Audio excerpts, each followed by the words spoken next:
Matriculum is going to start a new session here, which is going to based upon the consciousness और the चैतन्यता। हम अपने जीवन में जो कुछ भी कर रहे हैं उस कार्य को करने के पीछे का जो रूट कॉज है, we are aware about that or not, that we are going to see that consciously चैतन्यता के साथ हमें ये देखना होगा कि हम उस कार्य को करने का जो मूल कारण है उससे जुड़े हुए हैं या नहीं। So here we are going to discuss few questions and these questions are not only our questions, ये क्वेश्चन केवल हमारे नहीं है, इससे जुड़े हुए जो क्वेश्चंस है ये आप जैसे हजारों लाखों बच्चे को क्वेश्चंस हो सकते हैं। इन क्वेश्चंस के आंसर्स के थ्रू अगर आप कनेक्ट कर सकते हैं और अपनी लाइफ में इसमें से कुछ भी इंप्लीमेंट कर सकते हैं, then you are going to achieve whatever you wanted to achieve in your life. So we are going to proceed here further.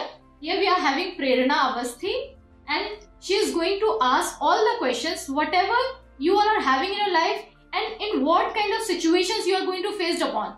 आपको जो भी situations को face upon करना पड़ता है, face करते हैं आप, उन situation से related questions को लेकर के प्रेरणा अवस्थी हमारे साथ है, वो questions करेंगे and I'm just going to try to give that answers. And if you are having any kind of query related on that या आपके अपने कोई पर्सनल क्वेश्चंस हैं तो आप उन क्वेश्चंस को हमें कमेंट बॉक्स पर मेंशन करके दे सकते हैं and we just try to clear it out as soon as possible. So we are proceeding here. So ma'am, the first question is that कि हम जीवन में सब कुछ कर रहे हैं, हर तरीके से अपने हर कार्य को, हर जिम्मेदारियों को पूरा कर रहे हैं, पर कहीं ना कहीं हम अपनी भावनाएं जो कहीं ना कहीं इंटैंजिबल हैं, दिख नहीं रही हैं, संभाल नहीं पा रहे हैं। स्पेशली बच्चे, सोसाइटी कुछ अलग तरीके से इमोशंस को दिखा रही है और बच्चे उसी तरीके से उसमें ट्रैप होते चले जा रहे हैं। इमोशंस अनस्टेबिलिटी कहीं ना कहीं मतलब दिख रही है, कहीं ना कहीं वो स्थिरता नहीं आ रही है। हम जब कोई ऐसा सिचुएशन होता है कि अपने इमोशंस को जहाँ कंट्रोल करना चाहिए वहां हम कंट्रोल नहीं कर पा रहे, तो मेन जो कंसेप्ट ये है कि जो इमोशनल अनस्टेबिलिटी है, हम हर कार्य कर रहे हैं पर वो इमोशंस जहाँ दिखाने चाहिए, जहाँ पे सही तरीके से इमोशंस को प्रेजेंट करना चाहिए, वहां पे वो नहीं आ रहा है। फिर वो कहीं ना कहीं back of the mind satisfaction को लैक कर रहा है, जो रियल सेटिस्फैक्शन, जो शुभता के साथ जो हर तरीके से जाना चाहिए इमोशंस में।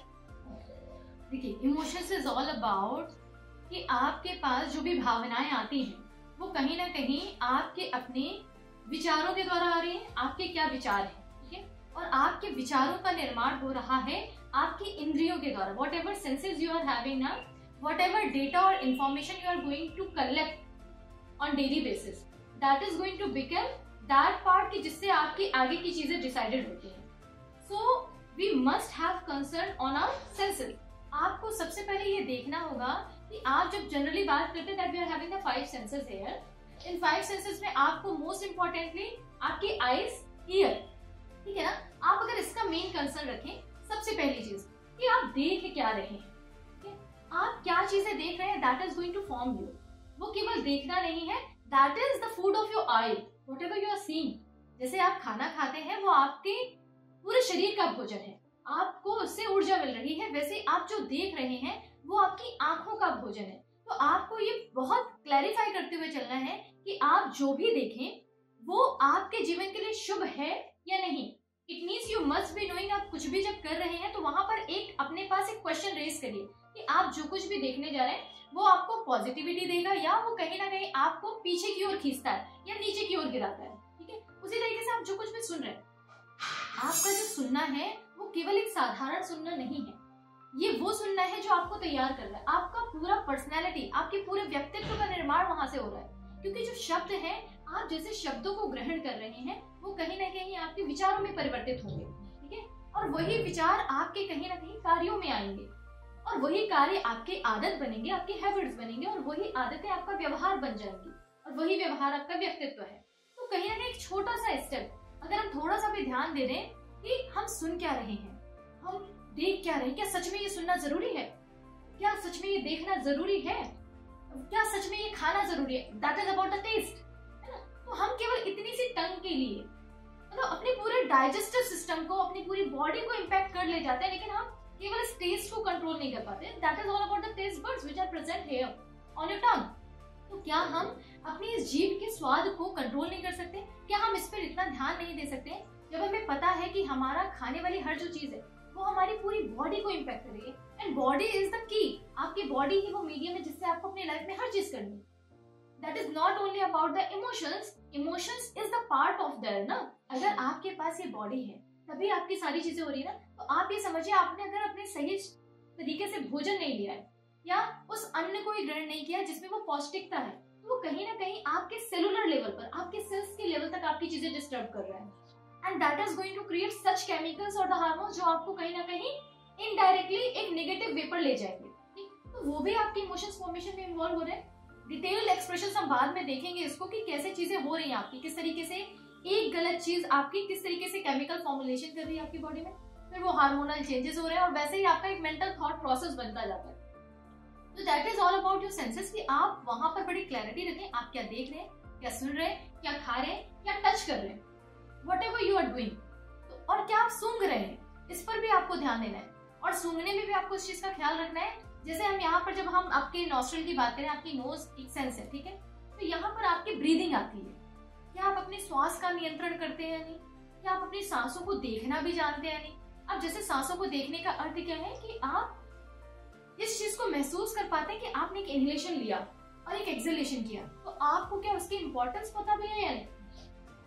आप बात कर रहे हैं इमोशनल कनेक्ट होने की, इमोशनल सेंसिटिविटी की, इमोशनल स्टेबिलिटी की, तो वहां पर यदि आपको यही ख्याल नहीं है, श्वास जो आपके जीवन का आधार है, जिससे आपका जीवन है, कि अभी ये सांसें समाप्त, तो that is going to become the dead body right now, ठीक है ना। तो if you are not knowing that कि आपकी श्वास कितनी महत्वपूर्ण है, आपको वो दिख नहीं रहा है, इसका महत्व ये नहीं हो गया, इसका मतलब ये बिल्कुल नहीं कि आपका वो इम्पोर्टेंस नहीं है वहां। तो आप यदि उससे कनेक्ट हो सके, आपके सबसे माइन्यूट लेवल की जो चीजें, तो आपकी श्वास, तो आप वहां पर भी यदि कनेक्ट करते हैं, अपने आप को थोड़ा सा समय दीजिए, थोड़ा सा उससे कनेक्ट होने की कोशिश करिए, तो वहां पर वो धीरे धीरे वो मेंटल स्टेबिलिटी और इमोशनल कनेक्ट आपका आना शुरू हो जाएगा, क्योंकि आप खुद से जुड़ना शुरू हो रहे हैं। Firstly you have to connect with yourself, then only you are going to proceed further. फिर आप आगे जाकर के कुछ भी करते हैं ना, तो वहां पे आपको क्लैरिटी होती है that why you are taking that step further. आप एक भी स्टेप लेंगे तो आपको क्लैरिटी होगी कि आप ये स्टेप क्यों ले रहे हैं, ठीक है ना। तो यहाँ पर आपको समझना है कि आपके सेंसेस साधारण नहीं है। That is very important thing that you have to understand कि आपका हर एक एक्शन आपको तैयार कर रहा है। And emotion is that one part, ठीक है, जो आपके जीवन में आता है, और वो कहीं ना कहीं एंटर कहाँ से कर रहा है, आपके सेंसेस के through.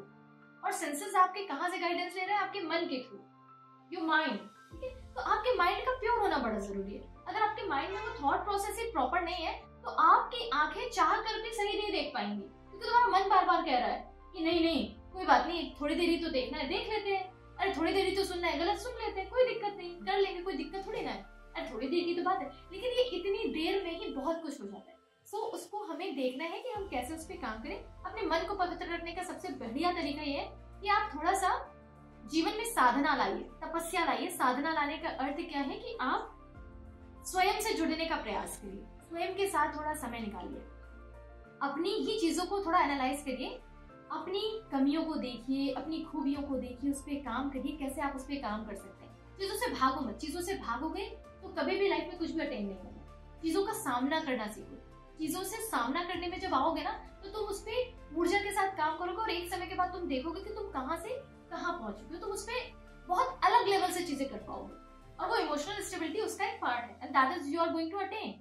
So ma'am, my second question is that कि हम देख रहे हैं कि आज के वर्तमान परिस्थिति में कि जिस तरीके से हम पढ़ रहे हैं, लाइफ में हर एक लर्निंग्स लेके आगे बढ़ रहे हैं, तो कहीं ना कहीं जो मेन जो लर्नर है वो किस तरीके से अपने जीवन में आगे बढ़ रहा है विद पॉजिटिविटी और नेगेटिविटी। तो कहीं ना कहीं जो ट्रू लर्नर आज की जो सोसाइटी में जो ट्रू लर्नर है, रियल लर्नर जिसे हम रियल कहेंगे, कि बहुत सारे लर्नर्स तो हर जगह अवेलेबल है जो रियलिटी के साथ जीवन में ज्ञान अर्जित करते हुए आगे बढ़ रहे हैं। किस व्यक्ति को हम ट्रू लर्नर कह सकते हैं, क्योंकि ये जानना बहुत जरूरी हो रहा है, क्योंकि आज के सोसाइटी में हर कोई लर्निंग फेज में है। तो क्या क्या प्रिकॉशंस, क्या क्या चीजें वो करते हुए आगे जा रहा है, और उसे कैसे करेंगे कि वो सही चीजें लर्न कर रहा है। व्हाट अबाउट लर्नर को अगर हम एक कॉमन लैंग्वेज में कहें तो जैसे हम विद्यार्थी एक शब्द यूज करते हैं, ठीक है ना, तो विद्यार्थी की जो क्वालिटीज है वो एग्जैक्टली क्या होनी चाहिए, उसमें सबसे पहली क्वालिटीज आती है that is all about curiosity. उसका जिज्ञासु होना बड़ा जरूरी है, that he or she must be having that curiosity that just I just wanted to know, है ना। वो जब तक वो इनर साइड से नहीं आता है ना, that we are not going to be going to do that compulsion, हम वो कंपल्सरी या कंपल्सिव फॉर्म में नहीं दे सकते उसे। अगर वो अंदर से आ रहा है उसका वो इनसाइड ना, कि उसकी वो जिज्ञासा है कि वो उसे जाने, तो हमें उस क्यूरियोसिटी को कैसे डेवलप करना है, और वो क्यूरियोसिटी क्या उसके पास पहले से है, और अगर है तो हम उसे कैसे डेवलप करते हैं। ठीक है, हमें ये काम बहुत जरूरी हो जाता है एक विद्यार्थी के साथ। ठीक है, तो विद्यार्थी का सबसे पहला ही कैरेक्टर है उसका जिज्ञासु होना, उसकी curiosity. And then the another one is कि वो मेहनत करने वाला हो, वो आपका परिश्रम करने वाला व्यक्ति होना चाहिए। मतलब वो अपने परिश्रम से भागे नहीं, अपनी विपरीत परिस्थितियों से या अपने इग्नोरेंस से, जैसे मान लीजिए उसकी लाइफ में कोई ऑब्स्टिकल आ रही है, ठीक है, वो बार बार प्रयास करे और उससे नहीं हो पा रहा है, तो विद्यार्थी को क्या चाहिए कि वो उसका नए तरीके खोजे, नए तरीके से उसे करने की कला सीखे, किसी सही पर्सन से अप्रोच ले, लेकिन उससे पीछे नहीं हटना है। If he wanted to achieve that knowledge, अगर उसे वो ज्ञान अचीव करना है तो उसे जितने भी ऑब्स्टेकल आ रहे हैं उसे क्रॉस करना पड़ेगा। And for that individual must be knowing that कि उसे कैसे करना है, तो उसके लिए उसे परिश्रम करना होगा, मेहनत करनी होगी। तो परिश्रम को कभी ये मत सोचिए कि जो परिश्रम कर रहे हैं तो मतलब वो स्मार्ट वर्क नहीं कर रहे हैं, जैसे हम एक नॉर्मल टैगिंग कर देते हैं कि केवल आपको स्मार्ट वर्क करना है ना, that is not all about. आपको जो वर्क करना है वो हार्ड वर्क के साथ स्मार्ट वर्क करना है। हार्ड वर्क आप कभी भी अपने जीवन से खत्म नहीं कर सकते, वो परिश्रम आपको करना ही करना है। And this is also the key for the learner, कि जिसे भी अपने जीवन में कुछ भी अचीव करना है, वो विद्यार्थी जीवन उसका फाउंडेशन है, उसका जो आधार बन रहा है वो उसके विद्यार्थी जीवन में बन रहा है। तो यहाँ पर उसे परिश्रमी होना पड़ेगा, और परिश्रमी हमें जीवन के अंतिम क्षण तक होना पड़ेगा, वो अलग बात है। लेकिन यहाँ पर तो हमारे पास एक बिल्कुल इंपॉर्टेंट केस आता है कि आपको, अगर आपने परिश्रम नहीं किया तो आप अपने आगे की फेजेस में बहुत ज्यादा डिस्टर्बेंसेस को फेस करेंगे, क्योंकि आपने अभी सही समय पर उसका सही सदुपयोग नहीं किया। And then the next one is कि टाइम का यूटिलाइजेशन हो। ठीक है, curiosity is there, the utilization of the time, हमें टाइम की क्लैरिटी पता हो, टाइम का आप मैनेज कर पा रहे हैं नहीं, आपको ये पता है कि आपकी प्रायोरिटीज क्या है। विद्यार्थी को बहुत क्लियरली पता होना चाहिए कि उसकी लाइफ की प्रायोरिटीज क्या है। ऐसा ना हो कि वो अपनी प्रायोरिटी मॉल घूमने को बना ले, ठीक है, ऐसा ना हो कि प्रायोरिटी उसकी शॉपिंग हो जाए, ठीक है, यहाँ पे मेकअप और मस्कारा लगाना हो जाए। बात समझिए कि यहाँ पर हम अपनी प्रायोरिटीज क्या रख रहे हैं। पहले अपनी उस प्रायोरिटी पे अगर हमने काम नहीं किया, that your essential priority is your knowledge. अगर ये तुम्हारे ज्ञान का समय है तो ज्ञान के अलावा कुछ नहीं आ सकता। एवरीथिंग विल बी देयर, वो होगी, लेकिन वो सेकेंडरी होगी, वो तुम्हारे ज्ञान से आगे नहीं आ सकती। तुम्हें अगर जब भी निर्णय होगा तो वो ज्ञान आधारित होगा, क्योंकि तुम्हारे लिए ज्ञान तुम्हारी प्राथमिकता है। You are in a learner phase, आप एक विद्यार्थी जीवन में है, तो वहां पर आपको उस प्राथमिकता को लेते हुए आगे बढ़ना होगा। That this is the most important thing कि आप वो प्राथमिकता निर्धारित करना सीखेंगे। That is also one character of the learner. And the next one is the सत्य की खोज, कि वो हमेशा ट्रुथ सीकर होगा, वो हमेशा सच की खोज कर रहा होगा। मतलब वो हमेशा इस चीज को डिफरेंशिएट करने की कोशिश करेगा कि एग्जैक्टली जो कुछ भी मेरे सराउंडिंग में है, क्या सच में वही सच है, या इसके अलावा भी कुछ है जो अलग है, शायद मुझे पता नहीं है, but I just wanted to know. तो वो जो मेंटल क्लैरिटी लाने की कोशिश होगी, वो सच के साथ जुड़ने की जो कला होगी, वो एक विद्यार्थी का ट्रू कैरेक्टर है।